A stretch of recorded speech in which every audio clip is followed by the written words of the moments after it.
impedidos de estarem aqui também se sintam amados, queridos, entendam que eles nos fazem falta. Amém? Amém, igreja? Sim. Êxodo capítulo 15, versículo 18 a 21, nos diz assim: o Senhor reinará para todos sempre, porque os cavalos de Faraó, com os seus carros e com os seus cavalarianos, entraram no mar, e o Senhor fez tornar sobre ele as águas do mar. Mas os filhos de Israel passaram a pé enxuto pelo meio do mar. Versículo 20, a profetisa Miriam, irmã de Arão, tomou um tamborim, e todas as mulheres saíram atrás dela com tamborins e com danças, e Miriam lhes respondia: cantai ao Senhor, porque gloriosamente triunfou, e precipitou no mar o cavalo e o seu cavaleiro. Bendito seja o nome do Senhor, amém? Que leitura maravilhosa, que leitura gostosa. O nosso Deus é um Deus vencedor, e todos aqueles que se apegam a Ele, como a Bíblia diz, são conduzidos em triunfo. Para muitos, vencer significa outra coisa, mas para nós, vencer é estar em Cristo e ter a esperança daqueles que aguardam a sua vinda. Louvado seja o nome do Senhor. Vamos louvar ao Senhor com o cântico da harpa 409, e depois estaremos fazendo a oração inicial. Número 409.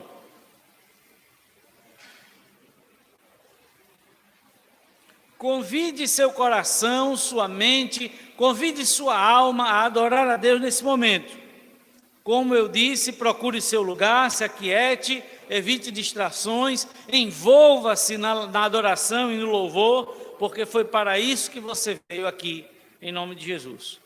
Número 409 da harpa cristã, Trabalhadores do Evangelho.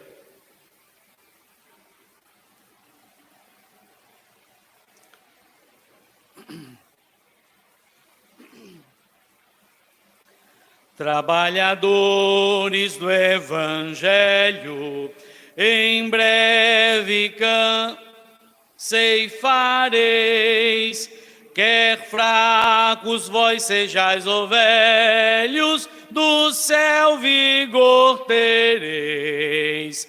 Os que esperam no Senhor, novas forças obterão, como águias voarão, subirão para as alturas, correrão sem se cansar, sem fatigarão de andar. Correrão sem se cansar, sem fatigarão de andar. Correrão sem se cansar, até no céu chegar. No bom trabalho, quantas vezes estamos a falhar. Sempre devemos nos reveses em Cristo confiar. Os que esperam no Senhor, novas forças obterão, como águias voarão, subirão para as alturas, correrão sem se cansar, sem fatigarão de andar. Correrão sem se cansar, sem fatigarão de andar. Correrão sem se cansar, até no céu chegar. Jesus está ao nosso lado, sua força nos dará. o nosso Salvador amado, sim, tudo suprirá. Os que esperam no Senhor, novas forças obterão, como águias voarão, subirão para as alturas, correrão sem se cansar, sem fatigarão de andar. Correrão sem se cansar, sem fatigarão de andar. Correrão sem se cansar, até no céu chegar. Em Cristo sempre confiando, socorro vamos ter. O Salvador do céu baixando, virá nos socorrer. Os que esperam no Senhor, novas forças obterão, como águias voarão, subirão para as alturas, correrão sem se cansar, sem fatigarão de andar. Correrão sem se cansar, sem fatigarão de andar. Correrão sem se cansar, até no céu chegar. Amém? Mas parece que eu cantei sozinho, né? Glória a Deus. A gente aprende o cântico, né? Em nome de Jesus.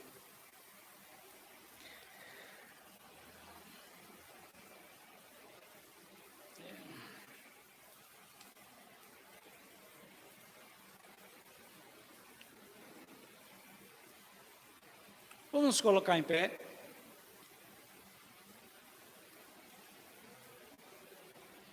Vamos invocar o Senhor nesse momento.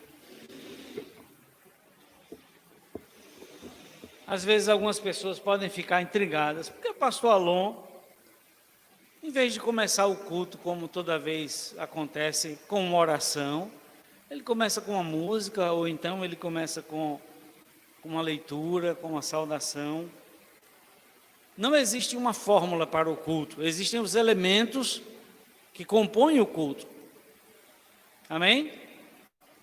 E é interessante que a gente esteja atento. Às vezes, quando fica diferente, você nota que ficou diferente, é porque você estava prestando atenção, né?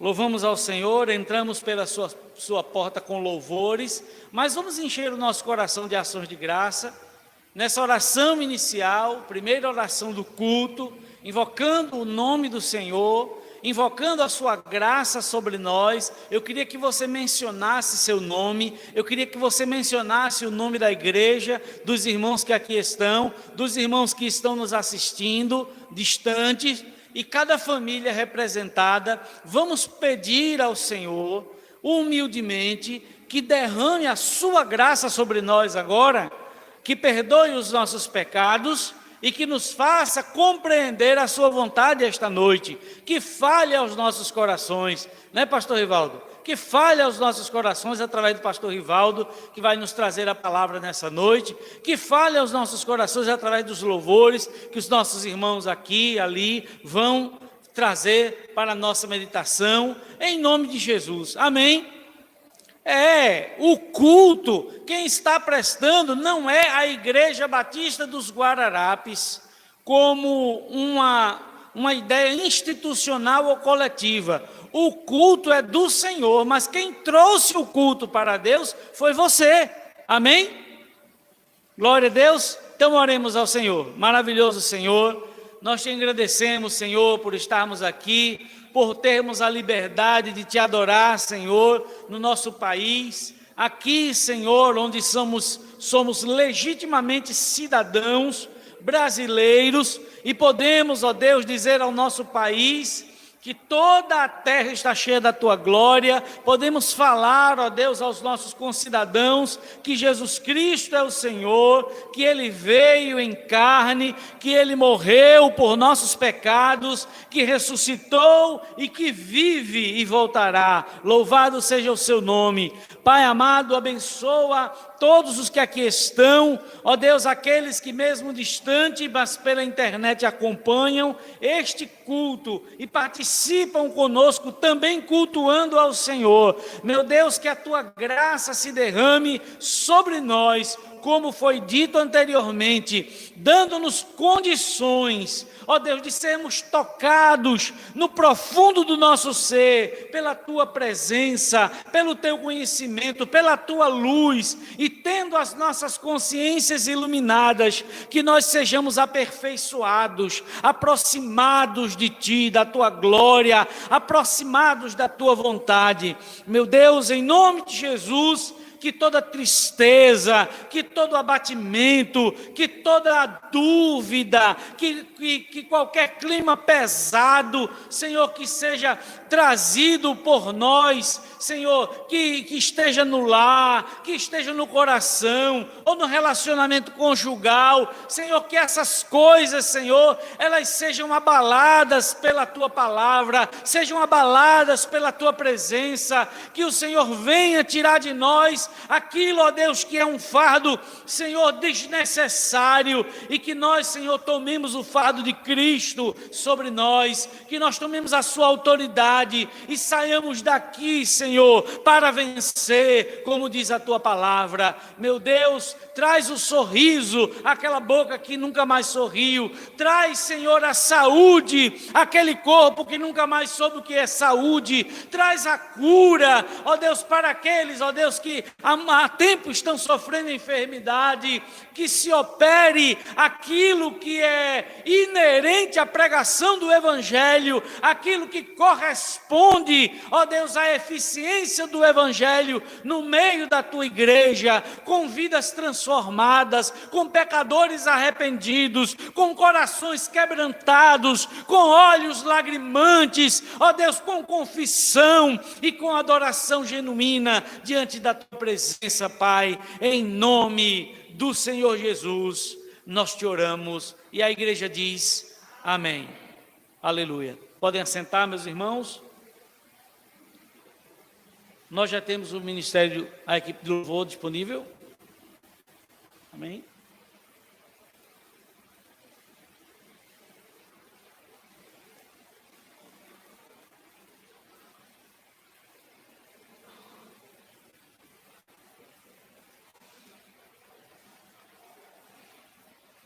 Vamos louvar ao Senhor. Esse primeiro momento, esse vai ser o primeiro momento da equipe de louvor. A gente vai cantar apenas alguns cânticos. E aproveite essa liberdade de adorar a Deus, aproveite esse momento de alegria, de reunião que nós temos aqui. Sinta-se privilegiado. Em muitos lugares e em muitos países já está sendo proibida a reunião. Já está havendo um impedimento da pessoa sair na rua e dizer que é cristão. Aproveite em nome de Jesus. Amém?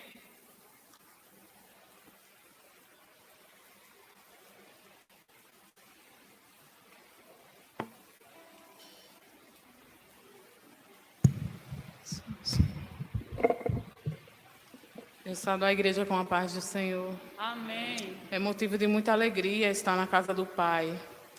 E louvarmos e agradecermos a Ele por tudo que Ele fez. É muito gratificante.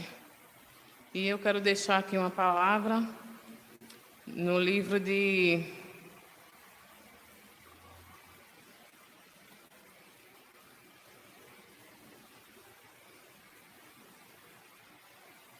Deixa eu ver...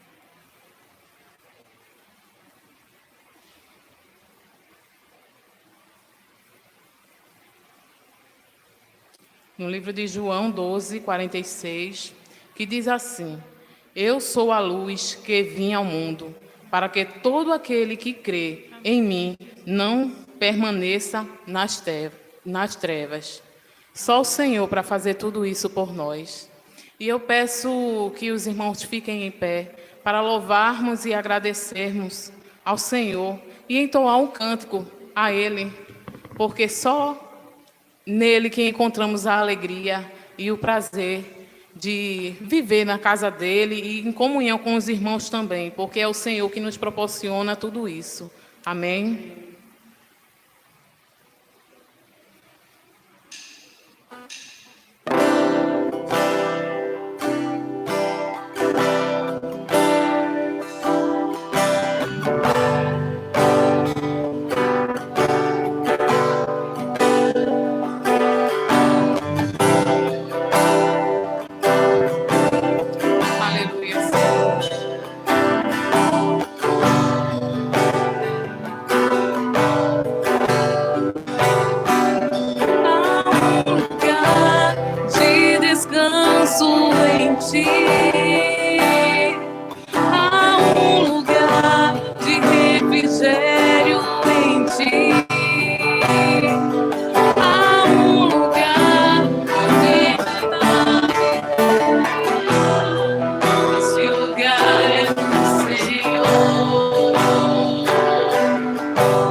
Aleluia.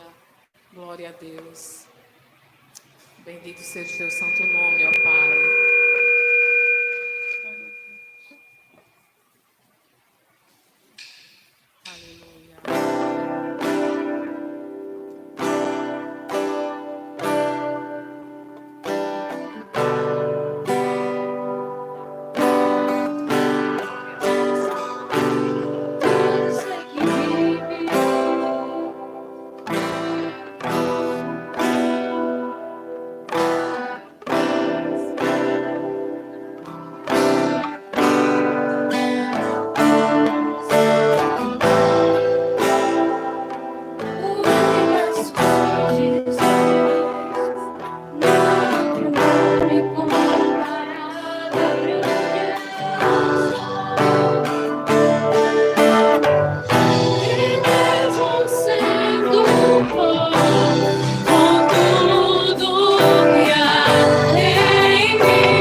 Recaio em tua graça, recaio de novo em tuas mãos, recaio em tua graça, recaio de novo em tuas mãos, recaio em tua graça,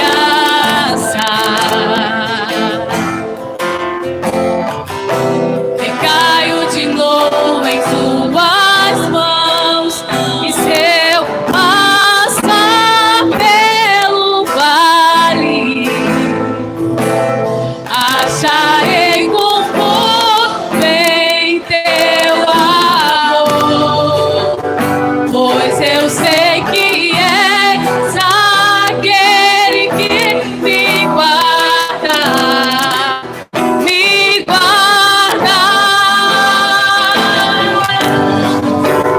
Em teus braços é o meu descanso, em teus braços é o meu descanso, em teus braços é o meu descanso, em teus braços é o meu descanso, é o meu lugar, em teus braços é o meu descanso, em teus braços é o meu descanso, em teus braços é o meu descanso, em teus braços é o meu descanso.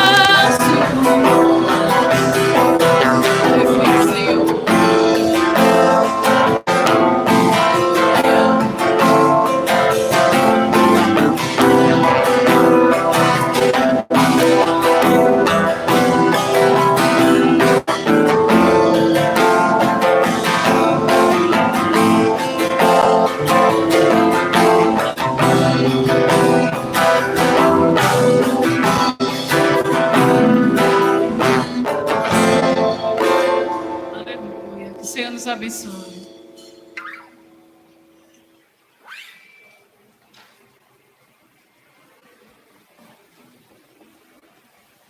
Amém. Louvado seja o Senhor. Podeis assentar. Nós vamos nesse momento levantar o ofertório. Queremos que todos se sintam à vontade de participar desse momento do culto. Faz parte, sim, do culto, o momento de dedicação de donativos, dízimos e ofertas. Nós queríamos dirigir à igreja uma palavra.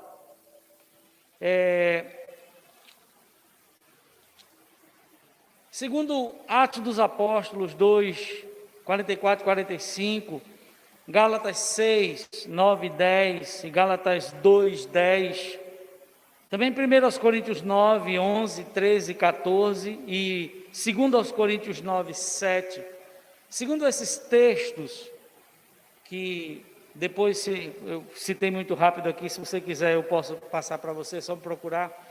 Segundo esses textos, a função das doações, lembre-se, doações, ofertas, dízimos para aqueles que são dizimistas, a função de tudo isso é a manutenção da obra de Deus. Então, quando contribuímos, devemos fazer isso sem constrangimento, devemos fazer isso com o coração voluntário e devemos fazer isso com alegria.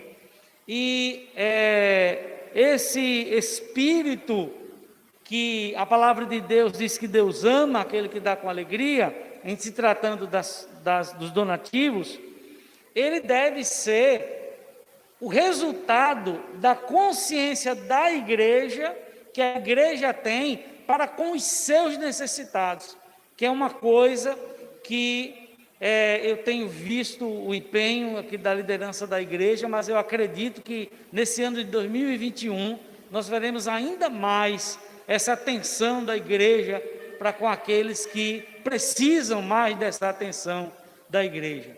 Então, incentivamos você que participe das campanhas de entrega de donativo, levantamento de ofertas e que seja fiel na entrega das suas contribuições, porque isso resulta num bom resultado para o trabalho.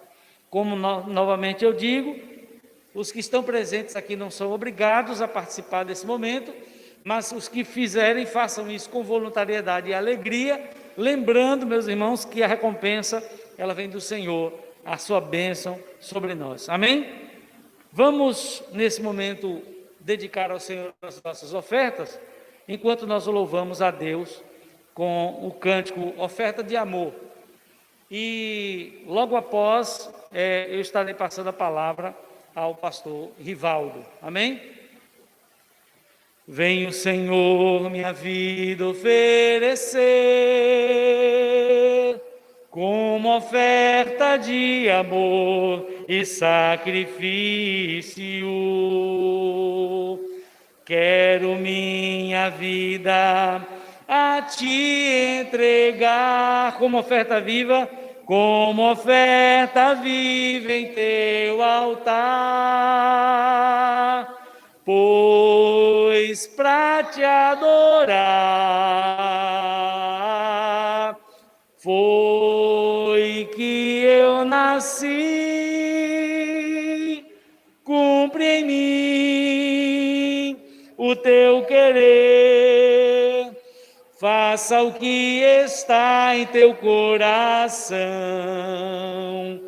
e que a cada dia eu quero mais e mais do Senhor. Pois para Te adorar foi que nasci, foi que eu nasci. Cumpre em mim o Teu querer, faça o que está em Teu coração, e que a cada dia eu queira mais e mais estar ao Teu lado, Senhor. Vamos nos colocar em pé, vamos agradecer e vamos também interceder por nossas vidas e pela vida do pastor Rivaldo, que nos trará a palavra nessa noite. Maravilhoso Senhor, nós Te agradecemos, Senhor, por esses momentos iniciais, e até aqui, ó Deus, temos esse ambiente, Senhor, de liberdade, esse ambiente de verdade, esse ambiente onde é proclamada a justiça de Jesus Cristo. Muito obrigado. Obrigado, Senhor, pelo levantamento das ofertas, que o Senhor esteja abençoando sua igreja, que o Senhor esteja ajudando aqueles, ó Deus, que têm vontade de participar, mas se sentem ainda impedidos por alguma situação. Ó Deus, que o Senhor haja de maneira abençoadora sobre eles, que eles tenham, Senhor, como abençoar outras pessoas, e que nós, ó Deus, estejamos sendo dirigidos pelo Teu Espírito Santo para uma atenção ordeira com os mais necessitados. Ó Deus, que essa igreja ela se destaque nesse aspecto, em nome de Jesus, tanto aqui na sede como em todas as congregações, o modelo da igreja de Jesus Cristo na Tua palavra. Nesse momento, Senhor, abençoa-nos com Tua palavra, que o pastor Rivaldo, Senhor, ele seja um instrumento Teu, ó Deus, agraciado, Senhor, pela Tua unção, e que nós, Senhor, estejamos prontos para receber aquilo que o Senhor tem para nós nessa noite, em nome de Jesus. Amém. Louvado seja o Senhor. Amém. Poder sentar.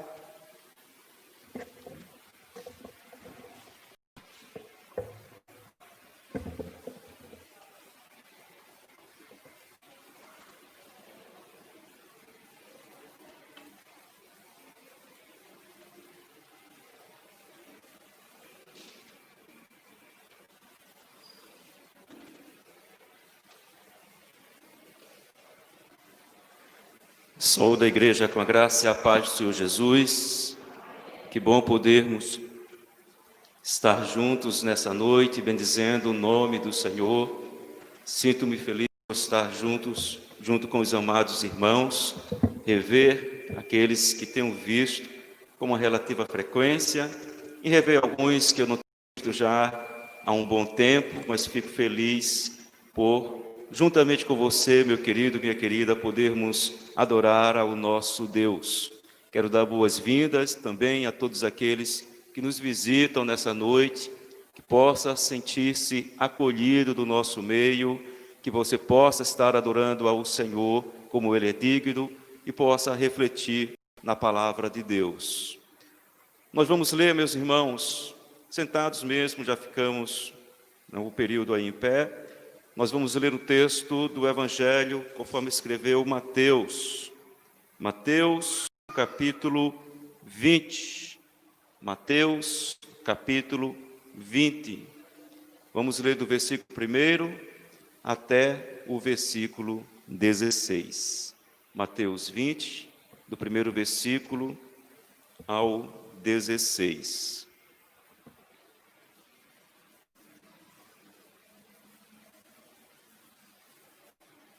Imagino que todos tenham encontrado. A palavra do Senhor nos diz nesse texto: pois o reino dos céus é como um proprietário que saiu de manhã cedo para contratar trabalhadores para a sua vinha. Ele combinou pagar-lhe 1 denário pelo dia e mandou-os para a sua vinha. Por volta das 9 horas da manhã, ele saiu e viu outros que estavam desocupados na praça e lhes disse: vão também trabalhar na vinha e eu lhes pagarei o que for justo. E eles foram. Saindo outra vez por volta do meio-dia e das 3 horas da tarde, fez a mesma coisa. Saindo por volta das 5 horas da tarde, encontrou ainda outros que estavam desocupados e lhes perguntou: por que vocês estiveram aqui desocupados o dia todo? Porque ninguém nos contratou, responderam eles. Ele lhes disse: vão vocês também trabalhar na vinha.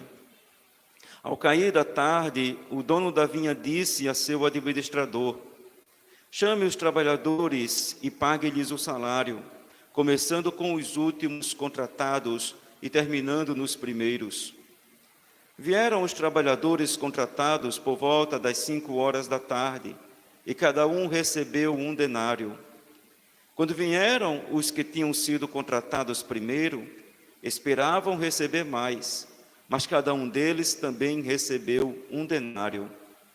Quando receberam, começaram a se queixar do proprietário da vinha, dizendo-lhe: estes homens contratados por último trabalharam apenas 1 hora, e o Senhor os igualou a nós, que suportamos o peso do trabalho e o calor do dia. Mas ele respondeu a um deles: amigo, não estou sendo injusto com você.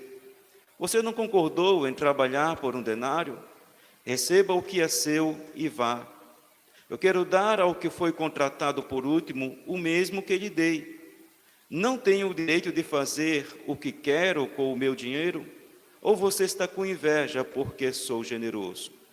Assim, os últimos serão primeiros e os primeiros serão últimos.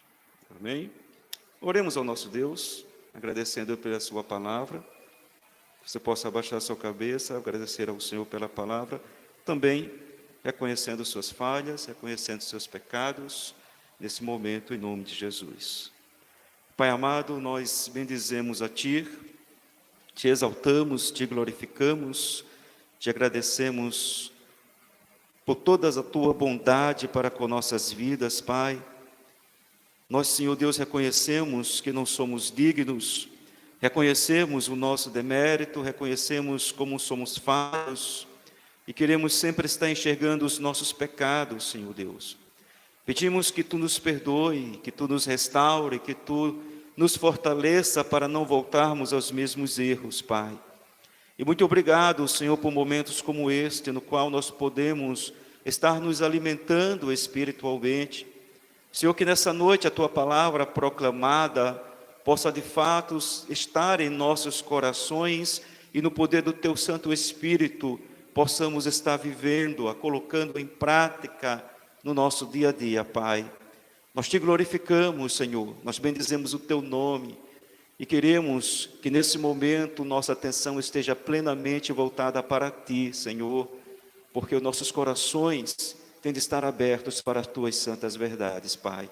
Te glorificamos e agradecemos a Ti, Senhor, em nome de Jesus.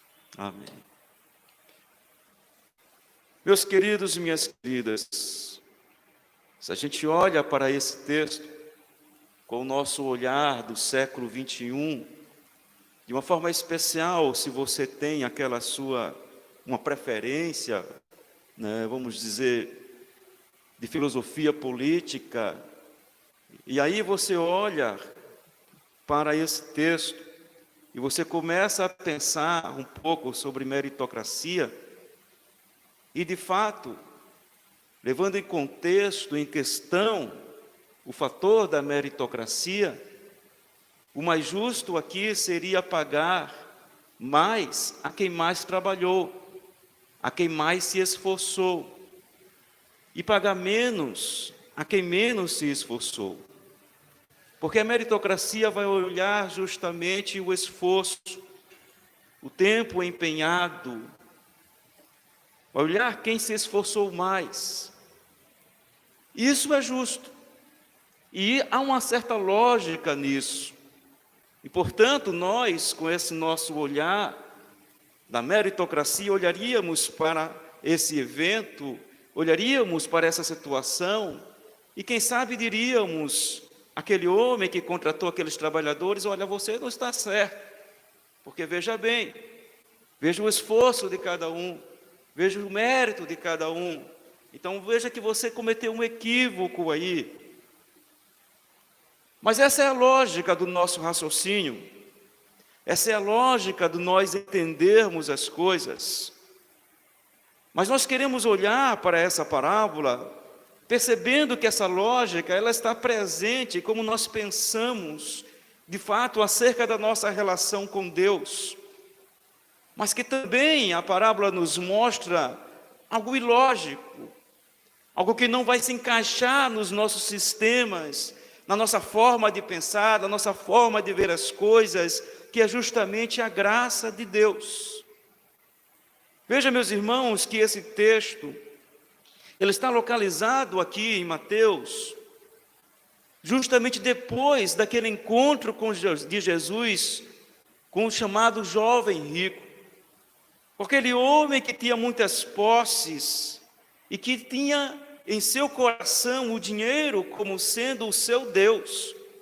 E é por isso que Jesus disse para ele deixar tudo quanto ele tem, vender tudo que ele tem, distribuir as suas propriedades, o valor adquirido com os pobres, e aí ele poderia ir segui-lo. No versículo 21, Jesus diz isso para ele, desse capítulo 19. Mas é interessante que essa parábola aqui, chamada de parábola dos trabalhadores da vinha, ela termina da mesma forma, basicamente com as mesmas palavras que aquele encontro de Jesus com aquele homem. No versículo 21 do capítulo 19 diz: contudo, muitos primeiros serão últimos e muitos últimos serão primeiros. E ao olhar para essa parábola que nós estamos refletindo nessa noite, normalmente os intérpretes, os estudiosos, vão por duas linhas interpretativas. A primeira vai dizer basicamente o seguinte, que na comunidade de fé, ou seja, na igreja do Senhor, há uma igualdade diante de Deus, de tal modo que a lógica humana, ela é subvertida. E ninguém é privilegiado por ter adentrado ao contexto da igreja antes de outros. Outra forma de interpretar a parábola, outra linha de interpretação que os comentaristas gostam de seguir, que Jesus está ensinando aos judeus que os gentios não são diferentes diante de Deus. E que, embora, historicamente, a mensagem de salvação tenha chegado a esses gentios por último, eles serão os primeiros a entrar no reino de Deus. Na verdade, queridos, tanto uma perspectiva quanto a outra considera a graça de Deus. E considera que a graça de Deus não se enquadra dentro do nosso sistema de méritos. Particularmente eu entendo o seguinte: essa segunda forma de olhar o texto é a interpretação do texto. É sobre isso que Jesus está ensinando.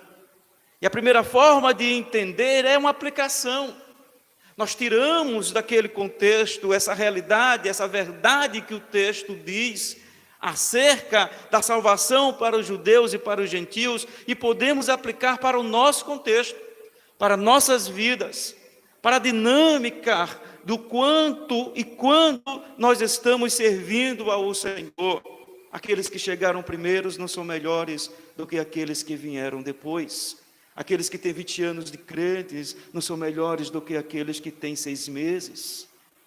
Por isso, meus irmãos, nós queremos refletir nesse texto sobre a perspectiva da lógica do mérito e da ilógica da graça. Sobre essa ideia de que há lógica no mérito, uma lógica humana, e que a graça de Deus ela é ilógica, se tentar enquadrá-la dentro da lógica humana. Mas para isso, meus irmãos, vejamos os elementos da parábola. Quais elementos que essa parábola traz? Claro, não vamos trazer todos os detalhes, todos os elementos da parábola, mas aquilo que é mais relevante, aquilo que é mais importante, nós pensarmos um pouco, nós entendermos da parábola.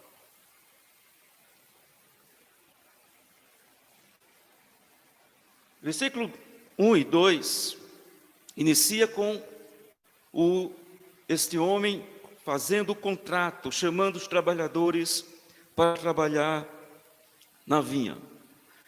O Senhor falando que o reino do céu é, e trazendo essa história, essa parábola, para ensinar sobre o reino dos céus. Mostrando, portanto, que às vezes, na realidade ali, essa parábola, claro, como todas as parábolas, traz a linguagem do dia a dia e os eventos do dia a dia daquele povo. E que, portanto, havia necessidade de contratar trabalhadores extras. Aquele homem, claro, ele já tinha os seus trabalhadores. No contexto da parábola, ele já tinha os seus trabalhadores, mas, como era sabido, em alguns momentos havia necessidade de trabalhadores extras para a colheita das uvas, para que essas uvas não viessem a se estragar. Havia uma certa urgência, portanto, para que ele contratasse novos trabalhadores, porque a chuva poderia estragar aquela colheita, poderia estragar aquelas uvas, a umidade poderia danificar as uvas. O denário aqui, o que é combinado com esses trabalhadores ser pago, era justamente o equivalente a um dia de trabalho no contexto ali do Império Romano. A nação judaica tinha que seguir também as leis romanas com relação à questão do trabalho. E era o valor mínimo, portanto, em que ele deveria pagar aos seus trabalhadores que iriam para o campo. Um valor, portanto, justo. Um valor que ele combinara e que, se ele não houvesse cumprido com esses primeiros trabalhadores, ele estaria sendo injusto. O versículo 3 ao versículo 7 fala de algumas pessoas que se encontravam desocupadas, que se encontravam ali na praça. Com essa expressão, dizer que eram desocupados, para os nossos ouvidos, soa um pouco como pessoas que estavam vagabundando, pessoas que não queriam trabalhar, pessoas que estavam à toa, mas não é essa a perspectiva. A ideia era justamente que havia pessoas na praça esperando por trabalho. Pessoas que não haviam sido contratadas por ninguém no início do dia, trabalhadores que vendiam a sua mão de obra diariamente e que às vezes não eram contratados e iam para esse local, iam para a praça, para que ali ser um lugar onde as pessoas que precisavam de trabalhadores, onde os empregadores sabiam que iam encontrar mão de obra para o seu serviço. Então, eles estavam desocupados porque eles não tinham conseguido emprego, não tinham conseguido trabalho. Ninguém ainda tinha lhes chamado para trabalhar. E a gente percebe, portanto, que eram pessoas que não tinham um emprego fixo. Não havia uma atividade na qual eles estivessem atrelado. Ficavam ali, às vezes poderiam ficar o dia todo ali e não conseguir nenhum contrato, e não conseguir sequer alguém para lhe chamar para trabalhar, e que, portanto, a gente percebe também que eram pessoas que padeciam necessidade, que eram pessoas que estavam possivelmente em dificuldades financeiras. Os primeiros, queridos, combinado ali, aos primeiros foi combinado uma quantia. Mas a essas pessoas, se você, olhando para o texto, a gente vê que não houve um acerto quanto ao valor a ser pago pelo trabalho. Aquele arrendatário, aquele dono de terra apenas chega ali e diz: vá trabalhar, eu vou pagar a vocês depois, mas não diz quanto. Alguns iriam trabalhar umas 3 horas, outros iriam trabalhar apenas 1 hora. Ele diz: apenas vá trabalhar, apenas vá para a vinha. E aquele proprietário da terra poderia pagar o valor que ele achasse justo, portanto. Até aí tudo bem. Só que a partir do versículo 8, começa a surgir algumas surpresas. Começa a haver alguns acontecimentos que aquele homem ali não esperava, aquele proprietário de terras ali não esperava. Nós vemos, queridos, no momento do pagamento, uma insatisfação por aqueles que trabalharam mais. Embora eles tenham recebido aquilo que lhe foi combinado. O agricultor disse: eu vou te pagar 1 denário. E de fato ele pagou 1 denário. Ele cumpriu com aquele contrato verbal que ele havia feito com eles. E nessa atitude aqui fica claro, por parte desses primeiros trabalhadores, que há uma falta de reconhecimento do direito daquele proprietário. Há uma falta de reconhecimento de que ele não estava sendo injusto, como ele mesmo explica para essas pessoas insatisfeitas. Eu não estou sendo injusto com vocês. Apenas eu quis pagar equivalente a vocês a quem trabalhou menos, a quem esteve menos tempo ali na colheita. Ele explica de uma forma detalhada para eles. E o ponto central dessa parábola é o versículo 16. Aliás, todas as parábolas, se você tiver em dúvida sobre a interpretação, vá para o último versículo. Tente entender o último versículo, que vai ser a conclusão, vai ser o ponto central, normalmente, do que o Senhor Jesus está ensinando. O ponto central é quando Jesus diz: os últimos serão os primeiros, e os primeiros serão os últimos. É sobre isso que Jesus está ensinando. Com toda essa história, com toda a insatisfação dos trabalhadores na vinha, com toda a expressão de bondade daquele proprietário. E o que é que Jesus está ensinando exatamente? Qual o ensino de fato dessa parábola? O ensino, queridos, é que os primeiros aqui mencionados pelo Senhor Jesus são os judeus. Os primeiros são os judeus.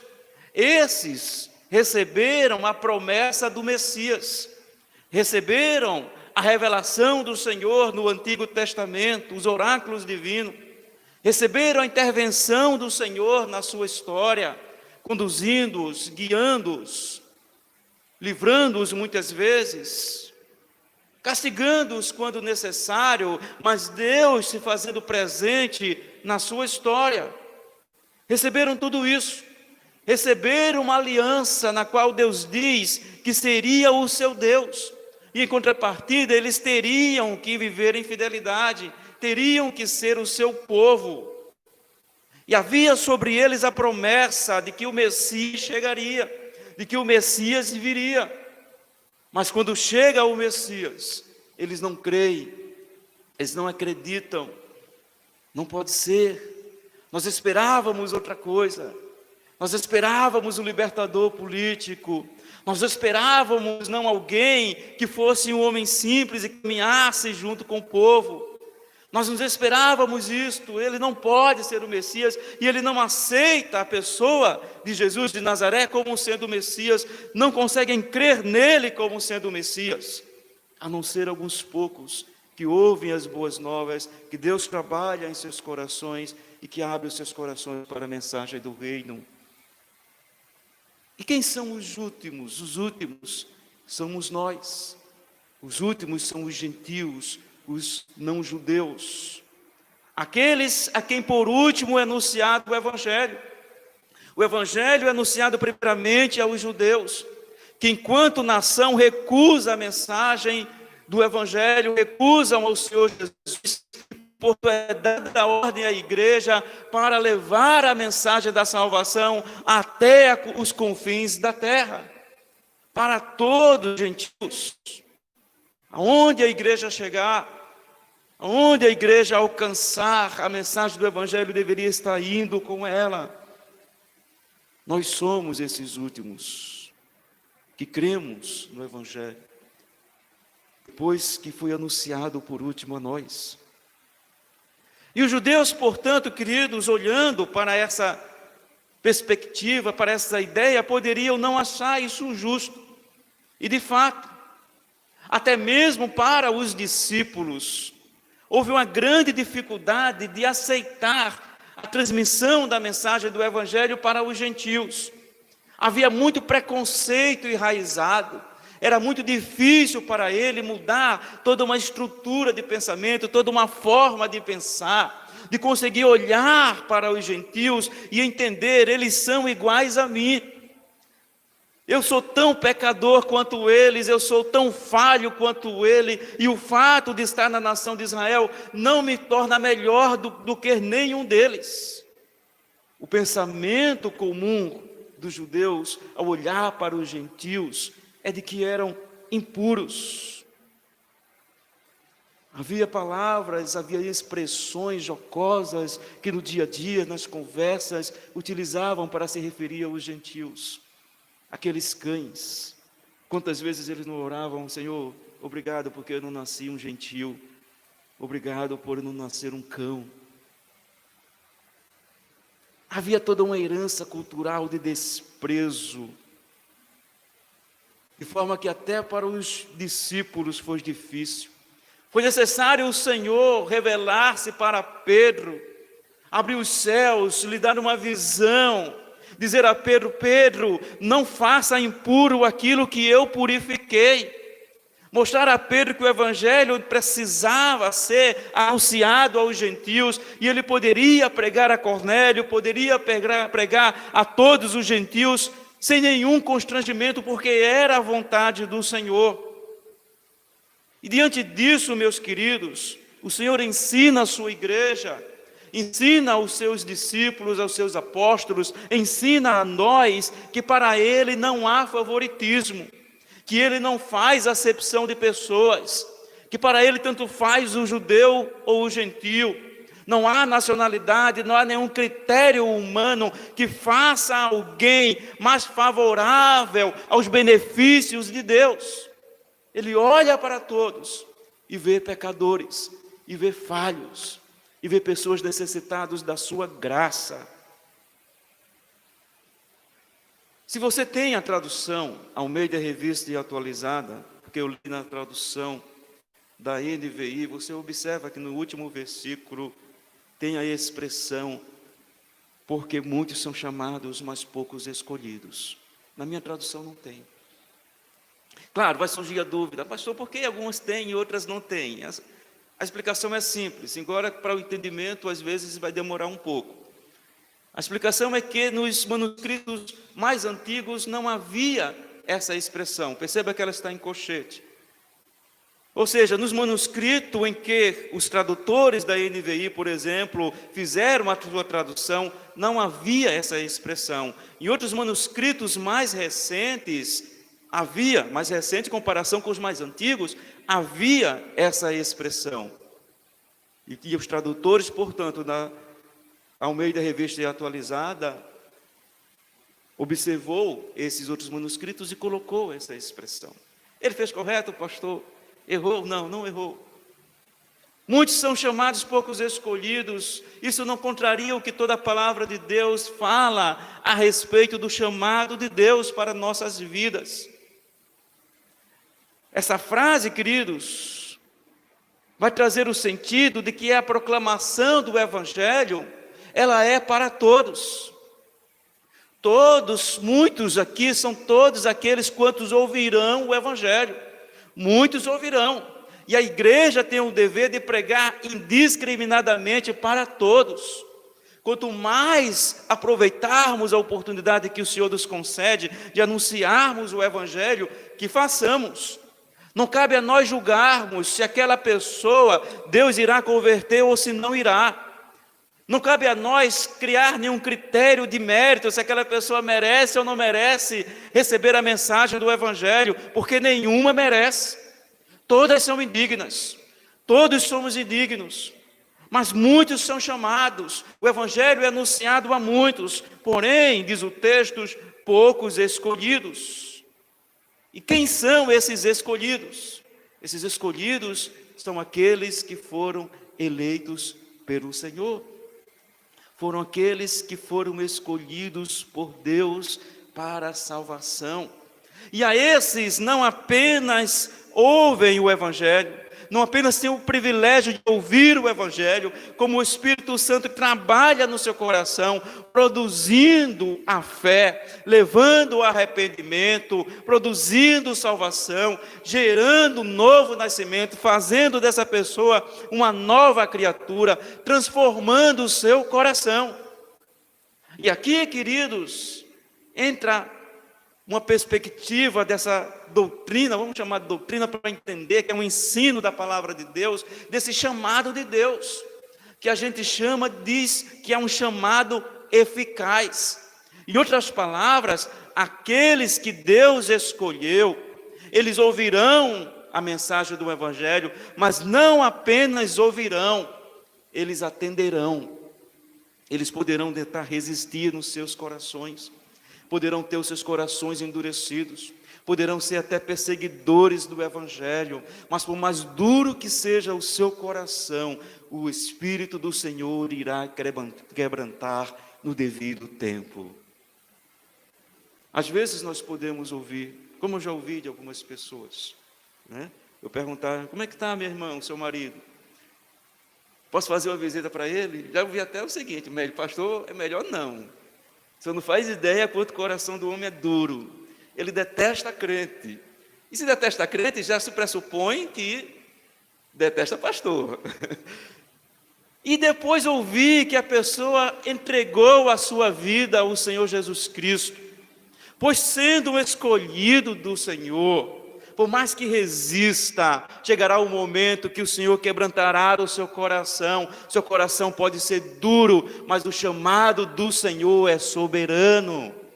Portanto, aqueles que são escolhidos virão, aqueles que são escolhidos serão quebrantados, aqueles que são escolhidos atenderão a mensagem do chamado do Senhor.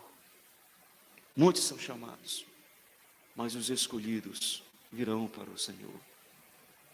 Meus queridos, minhas queridas, mas até então, de forma prática, como podemos aplicar isso a nós?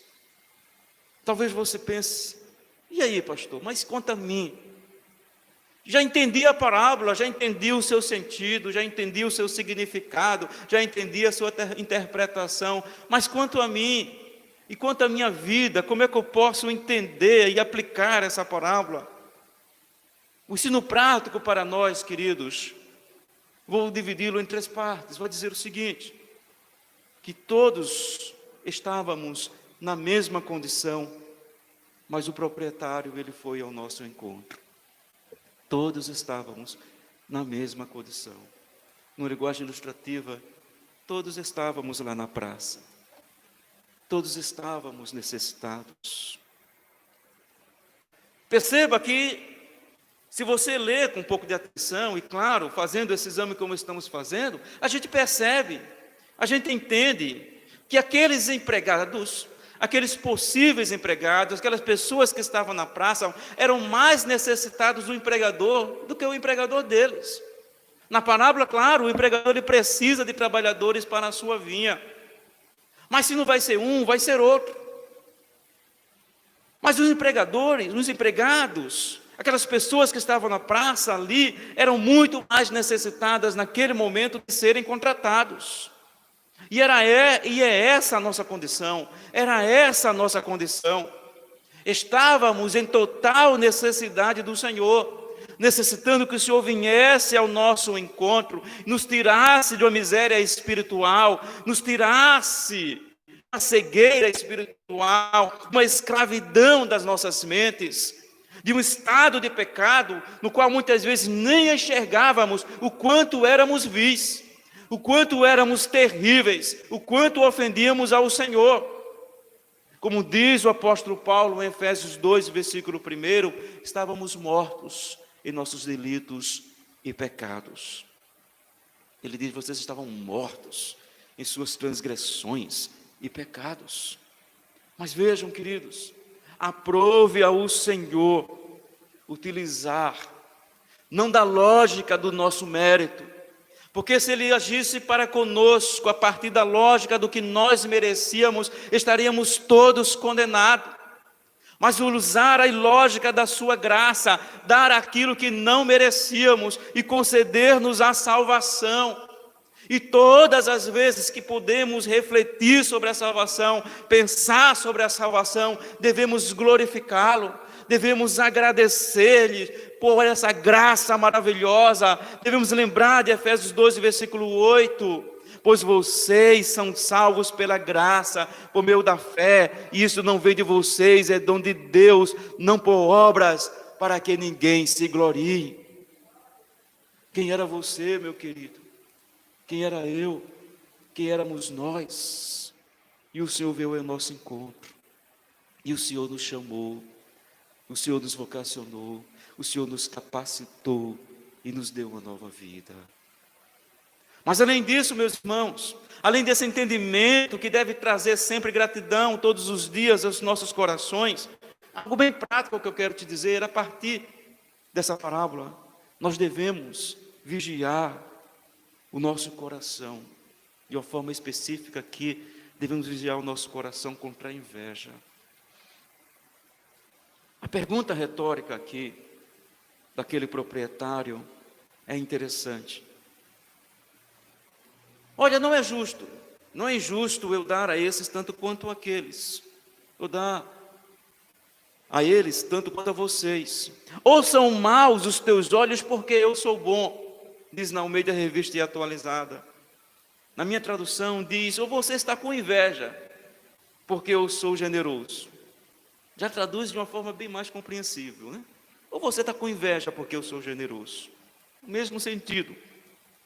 Uma indagação acerca da inveja de quem olha para os outros que receberam igual a eles.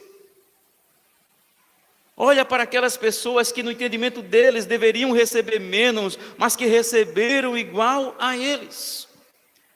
Uma inveja para com o dono, o proprietário, meramente porque ele agiu com bondade. Em outras palavras, queridos, não estamos recebendo do Senhor.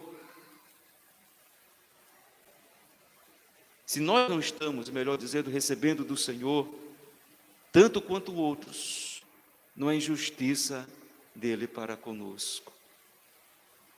É muito comum que nós olhemos, isso acontece, não resistimos, não é? De olhar como está na vida do irmão, como está na vida da irmã, como está a vida de outra pessoa, e podemos olhar para nós mesmos e percebermos que nós não temos recebido da parte de Deus tanto quanto o Senhor tem concedido a outras pessoas. Só que tal olhar não deveria fazer com que nós deixássemos de enxergar a bondade de Deus. Deus concede a outros mais do que a nós, não porque outros são merecedores, mas porque o Senhor é bondoso. é a expressão de sua bondade. Então, se eu olho para a bondade do Senhor, eu vou estar vigiando o meu coração contra a inveja. Se eu, queridos, apenas olho para as bênçãos divinas, concedidas ao Senhor aos outros, e em meu coração também não há aquilo que a palavra de Deus nos recomenda: alegre-se com quem se alegra, alegre-se com quem Deus está abençoando, com as bênçãos concedidas, sejam elas quais forem, as bênçãos materiais, as bênçãos espirituais, os livramentos. Alegre-se com as bênçãos de Deus sobre a vida do seu irmão, sobre a vida da sua irmã. Se nós agirmos dessa forma, se há alegria em nossos corações pela bênção do Senhor para com outros, nós não nos deixaremos seduzir pela inveja. Então temos que vigiar os nossos corações. Temos que ter cuidado a como estamos olhando, como Deus está tratando com os outros. Mas além disso, queridos, também devemos aceitar humildemente o que Deus tem para nós. E ligado a isto, né? O que nem sempre vai ser fácil. Aceitar o que Deus tem para nós nem sempre será fácil. E aqui, queridos, vale aquela máxima de que Deus não deve nada a homem algum, a ser humano algum, não deve nada a ninguém, não deve nada a você, não deve nada a mim. Se a partir de hoje você não recebesse mais nenhuma bênção do Senhor, Deus não estaria sendo injusto para você, para com você. Deus não deve nada a nós. Tudo que temos é pela sua graça. Primeiro, já temos a maior de todas as bênçãos. Nós temos a salvação em Cristo Jesus. Temos essa convicção em nossos corações, e isto nos veio não porque merecemos, mas pela graça do Senhor. E o Senhor continua nos abençoando, poderá continuar nos abençoando enquanto caminhamos neste mundo, não com base no que nós estamos fazendo, mas porque Ele é gracioso. Tudo recebemos por meio da sua graça. Não porque estamos sendo fiéis, não por conta da nossa obediência, não porque sejamos merecedores, porque não somos, mas graça, somente graça. Aquilo que lhe pertence, aquilo que é dele, e a salvação lhe pertence, e todas as dádivas lhe pertencem, aquilo que lhe pertence, ele dá a quem ele quer dar, quando ele quiser dar, e da forma que ele quiser dar. Agiremos nós como aqueles trabalhadores que chegaram diante daquele senhor, diante daquele proprietário, e o acusou de injustiça. Teremos nós a ousadia de chegar diante de Deus e dizer: Senhor, não deve ser dessa forma, não poderia ser assim. Veja que quem de nós teríamos tal ousadia? Já houve quem teve na história da igreja, por um entendimento errado da graça de Deus, que já orou ao Senhor, entendendo que tem algum mérito diante do Senhor. Mas, queridos, se nós entendemos a graça de Deus, se nós entendemos que tudo que temos e tudo que somos é somente graça do Senhor, se nós conseguimos olhar para nós e enxergarmos o nosso demérito, enxergarmos que merecemos condenação, enxergarmos que só estamos aqui porque Ele é bondoso, porque Ele veio a nós, porque Ele primeiro nos amou e por isso que nós podemos amá-lo também, haverá gratidão, haverá louvor em nossos corações. Dito isso, meus irmãos, eu já gostaria de concluir dizendo o seguinte, que é comum olharmos sob a perspectiva da lógica do mérito. É comum nós fazermos isso. A gente acaba às vezes fazendo isso. O que a pessoa fez, por exemplo, para que tenha o que tem, para chegar onde chegou. Claro, a lógica do mérito vai lembrar também que a pessoa lutou, que a pessoa batalhou, que a pessoa fez a sua parte muitas vezes para conseguir algumas conquistas na sua vida. Então é comum que a gente olhe pela lógica do mérito. Só que o que o texto nos diz é que no reino de Deus, esse entendimento é subvertido. Nosso merecimento é condenação, que nada podemos fazer para conquistarmos algo da parte de Deus, que estamos aqui pela sua graça, que tudo que somos é pela sua graça vivemos, pela sua graça continuamos caminhando. A lógica da graça nos leva a essa percepção e nos leva à gratidão ao Senhor por tudo que Ele fez e por tudo o que Ele ainda irá fazer em nossas vidas. Amém. Que Deus te abençoe, querido, que Deus te abençoe, minha querida, e te dê sempre um entendimento correto do Evangelho do Senhor Jesus Cristo, para a honra e glória do seu santo nome.